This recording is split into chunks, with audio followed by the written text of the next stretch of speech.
안녕하세요. 잡시광입니다. 기시다 후미오 일본 총리가 19일 영국에서 열리는 엘리자베스 2세 영국 여왕의 장례식에 참석하지 않는다고 일본 교도통신이 보도했습니다.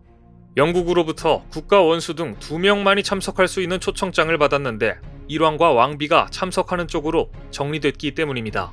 조 바이든 미국 대통령을 비롯해 약 500여 명의 외국 고위 인사들이 참석하는 여왕의 장례식은 런던 웨스트민스터 사원에서 열리는데 이곳의 수용 인원은 약 2,200명입니다. 따라서 각국의 참석자는 2명으로 제한됐습니다. 앞서 일본 언론들은 기시다 총리가 여왕의 국장에 참석하고 이어 뉴욕으로 건너가 유엔 총회에 참석하는 방안을 검토하고 있다고 보도했는데요. 그런데 요양 중인 마사코 왕비가 나루히토 일왕의 영국 방문에 동행할 것으로 알려지면서 기시다의 계획은 완전히 틀어져 버린 것입니다. 그런데 영국은 이번에 초대되지 않아 불참하는 정상들에 대해 특별히 언급을 했습니다.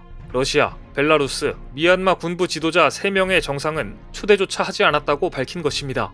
벨라루스는 러시아에 적극 동조한 게 이유가 됐습니다. 그런데 여기에 일본의 기시다 총리까지 참석하지 않게 되자 러시아, 벨라루스, 미얀마, 일본 이렇게 4나라 정상이 참석하지 않는 그림이 완성된 것입니다. 순식간에 일본이 문제 국가들과 동격이 되어버리는 상황이 연출된 것인데요. 4나라 모두 현 지도층이 전쟁을 좋아한다는 공통점은 있어 보입니다.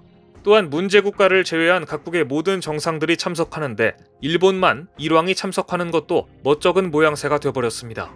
여왕의 국장은 단순한 장례식이 아닙니다. 각국 정상들이 모이는 만큼 일종의 정상회담 자리가 될 예정입니다. 이 자리에서 정치적 영향력이 없는 일왕은 할 수 있는 것이 아무것도 없습니다. 기시다 총리는 영국의 국장에 참석해 외교 무대에서 자신의 존재감을 발휘하고 싶었을 텐데 기회조차 주어지지 않은 셈인데요. 뿐만 아니라 영국 여왕의 국장은 일본에 예상치 못한 또 다른 굴욕적인 논란을 안겨주었습니다. 최근 일본에서는 영국 여왕의 국장을 진짜 국장이라 칭하고 아베 전 총리의 국장은 가짜 국장이라고 조롱하는 글이 빠르게 확산되고 있습니다. 영국 여왕과 아베 전 총리의 무게감은 이미 상대적으로 너무 큰 비교가 됩니다. 또한 아베 전 총리 국장에 참석할 예정이던 국가 수반들이 영국 여왕의 국장에 참석한 뒤 바로 유엔 총회에 참석하는 일정을 택하면서 일본에 오는 참석자도 많이 줄었고 아베 전 총리의 국장이 갖는 의미와 위상이 대폭 축소되었기 때문입니다. 기시다 총리가 내세웠던 조문 외교의 명분조차 약해졌습니다. 그러자 안 그래도 아베 전 총리의 국장을 반대하는 여론이 높아지던 일본에서는 엘리자베스 여왕의 국장은 진짜 국장이고 아베 전 총리의 국장은 가짜 국장이다 라는 내용이 SNS를 타고 급속도로 확산되고 있습니다.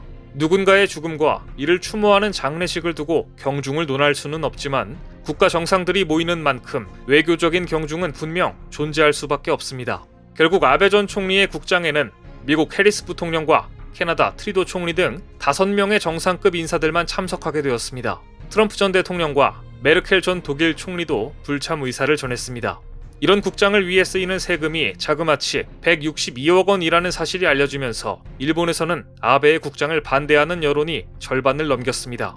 아베 총리 사망 직후 국장에 대한 긍정적 평가가 많았던 것과는 완전히 분위기가 달라진 것입니다. 특히 아베 전 총리가 벚꽃을 보는 모임 등을 통해 국고를 사유화했다는 논란까지 더해지면서 국장을 치르지 말자는 청원과 시위가 빗발치고 있습니다. 결정타는 이번 국장 행사를 담당하는 기업인 무라야마가 고인이 된 아베 전 총리가 주최한 벚꽃을 보는 모임 행사 수주를 5년간이나 담당했던 업체인 것이 드러나면서 논란은 더 확산되고 있습니다. 아베는 끝내 장례식까지 비리에 이용되는 느낌인데요. 벚꽃을 보는 모임은 지난 1952년부터 시작한 행사로 매년 4월 유명인사와 당 지도부 등을 초청해 개최하는 행사였습니다. 그런데 아베 전 총리는 자신의 후원자들을 벚꽃 모임에 다수 초청해 국가 행사를 사유화해 비리에 연루되었다는 비판을 받았습니다. 거기에 아베 총리 사망과 관련한 음모론까지 제기되며 일본의 국장 정국은 더욱더 큰 혼돈에 빠지고 있습니다. 먼저 사건 발생 직후 아베 총리를 치료했던 병원 의사와 경찰의 설명이 달랐다는 점이 음모론을 촉발시켰습니다. 용의자 야마가미는 아베의 등 뒤에서 총을 쏘았는데 첫 발은 빗나갔고 약 3초 뒤 두 번째 총탄이 발사됐습니다. 그런데 야마가미가 만든 사제총은 원통 1개에 총탄 6발이 발사되는 구조였습니다. 여기서부터 의문이 제기됩니다. 아베의 사망을 확인한 나라 현립의과대학의 후쿠시마 교수는 당일 기자회견에서 수술하고 있을 때 탄환은 발견되지 않았다고 확인했습니다. 두 발을 맞은 것 같기는 하지만 총탄은 몸 안에 없었다는 이야기입니다. 왼쪽 어깨에 상처가 하나 있는데 이는 총탄 한 발이 뚫고 나간 상처로 보인다는 설명도 곁들였습니다. 그런데 병원에 이 같은 발표가 나간 직후 두 가지 의혹이 제기됐습니다. 첫째, 야마가미가 총을 발사한 장면을 보면 총이 수평 내지 단상에 있는 아베를 향해 다소 위를 향하고 있는데 어떻게 의사의 설명대로 목에 맞은 총탄이 심장까지 밑으로 탄도가 향할 수 있느냐는 점이었고, 둘째는 관통을 했건 몸 안에 있건 총탄이 왜 끝내 발견되지 않았느냐는 점이었습니다.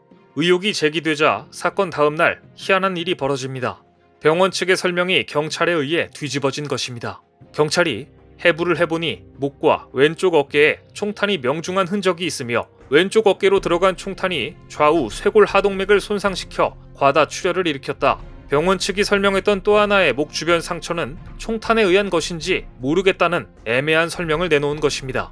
경찰과 4시간여에 걸쳐 수술을 집도했던 의사가 전혀 다른 이야기를 내놓고 있는 셈입니다. 결국 의문의 핵심은 총알은 어디로 갔는지로 모아졌습니다. 용의자 야마가미가 진술하고 있는 대로 총알은 모두 12발이 발사되는데 아베를 관통한 2발을 제외한 10발은 어디로 갔는지가 핵심입니다. 일본 경찰은 바닥을 엉금엉금 기는 퍼포먼스까지 선보이며 총알을 찾았지만 정작 총알을 몇 개나 발견했는지 전혀 언급하지 않아 의혹은 더욱더 커졌습니다. 더구나 산탄총이라고 해도 사건 당시 아베 전 총리 주변에는 수십 명의 자민당 관계자가 촘촘히 서 있었는데 나머지 총격에 아무도 상처를 입지 않았다는 점도 미스테리로 남았습니다. 세 번째 의문은 경찰이 수사 결과를 발표하지 않고 있다는 점입니다. 한국 같았으면 사건 발생 이후 얼마 지나지 않아 중간 수사 결과 발표가 나오고 거의 매일 수사 관련 속보가 나왔을 것입니다. 하지만 일본은 기본적으로 일본 경찰은 수사 결과를 발표하지 않으며 검찰이 기소 단계에서 일부 밝히거나 혹은 재판 과정에서 내용들이 나온다 라고 설명할 뿐이었습니다.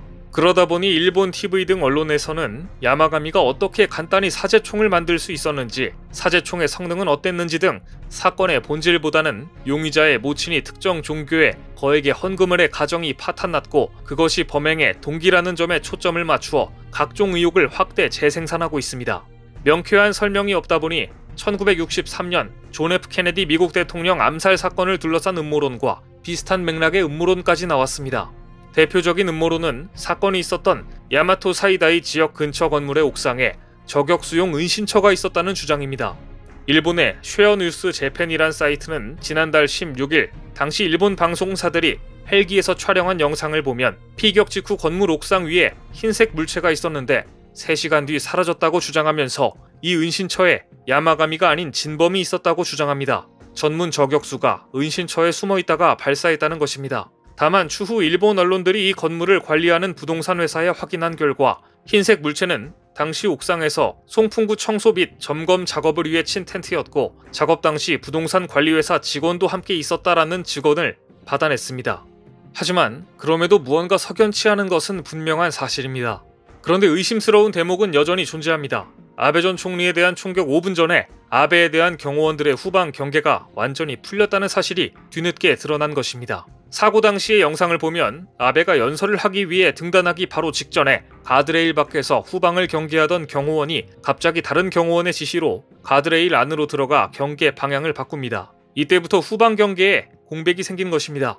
어떠한 이유로 경호원이 저격 5분 전에 아베의 후방을 완전히 비워뒀는지 의문을 제기하는 목소리가 높습니다.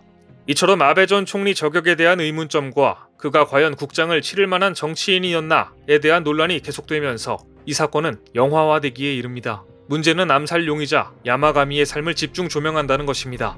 게다가 이 영화는 단기간에 제작되어 아베 전 총리의 국장이 열리는 9월 27일 공개될 예정입니다. 얼마나 많은 사람이 이 영화를 볼지, 그것이 정치인 아베를 평가하는데 어떤 영향을 줄지 주목됩니다. 오늘 준비한 소식은 여기까지입니다. 댓글을 통한 여러분들의 많은 의견 기다리겠습니다. 시청해주셔서 감사합니다.